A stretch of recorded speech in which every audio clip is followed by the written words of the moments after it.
Hey guys, what's up? I am Black Ops Amazing. Welcome back to another video on the channel where today we are doing a Q&A where I take your questions from the comment section below to do with your zombie storyline, Easter eggs, and I answer them. As always, if you enjoyed today's video, you know what to do. Drop a like rating. Make sure you are subscribed to stay up to date with the latest ones on the channel. But let's get into this. Here we go. So the first question of today from Tokyo Bloodwolf says, hey BOA, since post-Revelations Richtofen stopped the Blood of the Dead crew from moving to Garrod Karovi to collect Nikolai's soul, what will happen to Dempsey and Takio's soul as well as the Shadowmans who are already inside of the summoning key? Love your videos, keep up the good work. So, yes, we know at this point of time of Blood of the Dead and Classified, as you say, the Shadowman, Dempsey and Takio are inside of the summoning key. The Shadowman's soul was unknowingly collected in Shadows of Evil, Dempsey's in Dreisendrache, and Takio's in Zetsubo. If you're a little bit confused as to where Richtofen's is, even though we did see him kill his Ultima self in the Giant,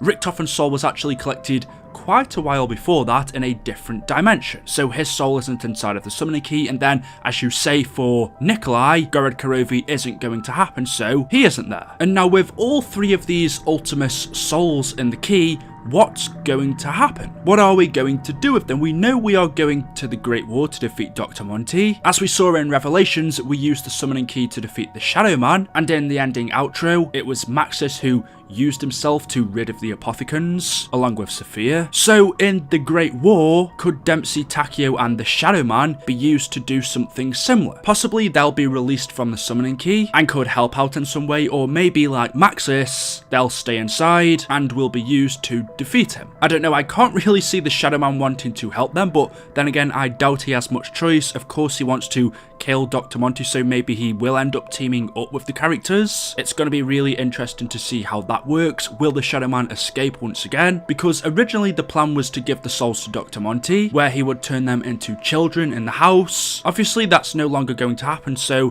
what is their purpose? Maybe they will still be made into children? I'm not too sure. If you guys have any ideas, let me know in the comment section below. The next question from Zach says, when was the first time we saw Dr. Monty? Was it in Oirigns? Well, I suppose it was. We know Dr. Monty has been here all throughout our zombie storyline since, I don't know, Nakda and Toten, Derice, World at War, all the way through BO1, 2, 3 and 4. He has been there, although we haven't been able to see him. He only got himself involved with our characters later on down the line, whilst he's been watching over us since the beginning. But the first time we saw a clue to his existence was in Oirigns. How exactly, you may say? Well, you can actually find his scarf on a post. We can see it right here wrapped around, and then if we take a look at Dr. Monty, we see his red scarf. That's pretty much what he's known for. This is what he wears. So even though at the time when we first played Oirigns in BO2, we had no idea why this was there, what it meant, it does look quite random. But then years later in Black Ops 3, and in fact it was very late in BO3's cycle, where we actually first saw Monty's face, we could see he was wearing that same red scarf. So even though we didn't know it, we had a clue towards his existence back in Oirigns. And that wasn't the only thing. In the ending cutscene, this takes place quite a while after Oirigns ends. Even though this cutscene happens straight after you complete the Easter egg, it actually takes place quite a while after this map. We can see we have Eddie and Samantha in Dr. Monty's house, and before Samantha was allowed to play here, she had to be taken away by Monty, cleansed of the dark ether inside of her, and then was brought back. So this cutscene takes place quite a while after Oirigns ends. But you could also say Dr. Monty was present here because, one, this is his house. Again, at the time we didn't know this. For all we know, Dr. Monty could be in this house. And we hear in this cutscene, the siren rings, Maxis tells the children to lock the windows and come down to the basement, and we know the siren goes off whenever someone enters the teleporter through the house. So someone besides Maxis, Samantha and Eddie was in the basement. I think it could have been Richtofen, it should have been him. He was really the only character coming back and forth. If it was Dr. Monty, I don't think he'd be using the teleporter, he'd be walking straight through the front door. But yeah, you could say the first time we saw Monty was in Oirigns. Oirigns. But like I said earlier, we knew none of this was a reference to him until later on. The first time we actually heard him was in Gorod Karovi, and we did have other signs to his existence before, like the Gobblegum machine. When we first saw that in BO3, we were like, Dr. Monty, who is this guy? We just had a name, but we didn't have a face. We did also see his scarf reappear again in the map after Oirigns, which was the giant. Yet another clue to him. And then of course his face wasn't revealed to us properly until Revelations. We did have small little trailers or character trailers. One of those was Dr. Monty, where we did see his face, but officially in a map, Revelations was the first time we saw his face, and then we could make all of the links that we have. The next question's from Lord Mimi says, hey BOA, when you do the dog Easter egg and moon, where did it come from, and who made the character dolls and Ascension? Keep up the great work. So the dog on moon is a nice little note or a reference to a video that a YouTuber made back in 2011 when Moon first released the original version in Black Ops 1. I don't quite remember who it was, but a YouTuber made a video about a space dog. Of course it was fake, but obviously Treyarch saw it and decided to make it into a real thing for the Zombies Chronicles version. So if you go onto it, do a few little Easter eggs and quests. I'm not going to tell you every step, although if you do want to do this for yourself, there are multiple guides out there, but you complete a few different things. One of those is to kill a hellhound with the wave gun, but once you've done everything, if you look outside of the map, you can see the space dog just walking around. It doesn't do anything, you can't interact with him, you can just look at him, watch him, and he's pretty interesting. To be fair, he's quite cute, with the tennis ball on his side, his whole suit. Inside of his helmet there is a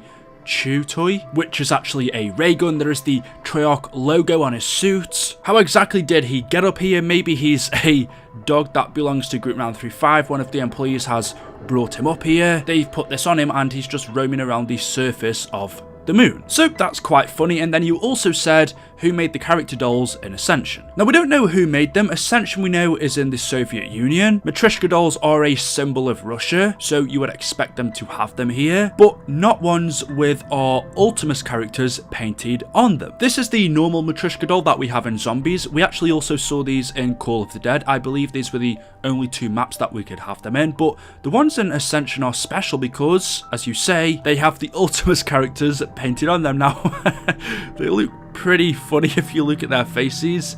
Takios, Dempsey's, Nikolai's, especially Richtofen's. A strange thing about Richtofen's is on the side where he's supposed to have his swastika, he's actually got a smiley face, which is interesting. But yeah, we don't know why we have Ultimus versions of these in Ascension. I don't really think it's anything to look into. To be fair, I didn't really use them too much in game. If you don't know how they work, they're kind of like grenades that go off multiple times. And actually remembering it now, if you go back and take a listen to a radio in Ascension, there is one from Yuri, who we know was overtaken by Samantha and who went to later on become the Pentagon Thief. But in one of the radios, he says, wait, is that a Matryoshka doll? Has someone let a child in? And then he also tells us that he finds a box with loads of toys in it. So it seems like these Matryoshka dolls could have belonged to Samantha. We know she was playing with Yuri in this map, teasing him, so possibly she put them there to confuse him. So it does seem like these Matryoshka dolls would have been hers. The next question from Mumble says, why do you always use gameplay from round 1? I don't know if I have in this video, but let me just quickly explain that. It's mainly because I don't actually play zombies too much now. As I've always said to you guys, I'm more into the storyline than actually going for the higher rounds. Usually I'll do most things in the game, go up to around like 20, 25, and then after I've done everything, I play something else. I'm not a high rounds person. Back when I was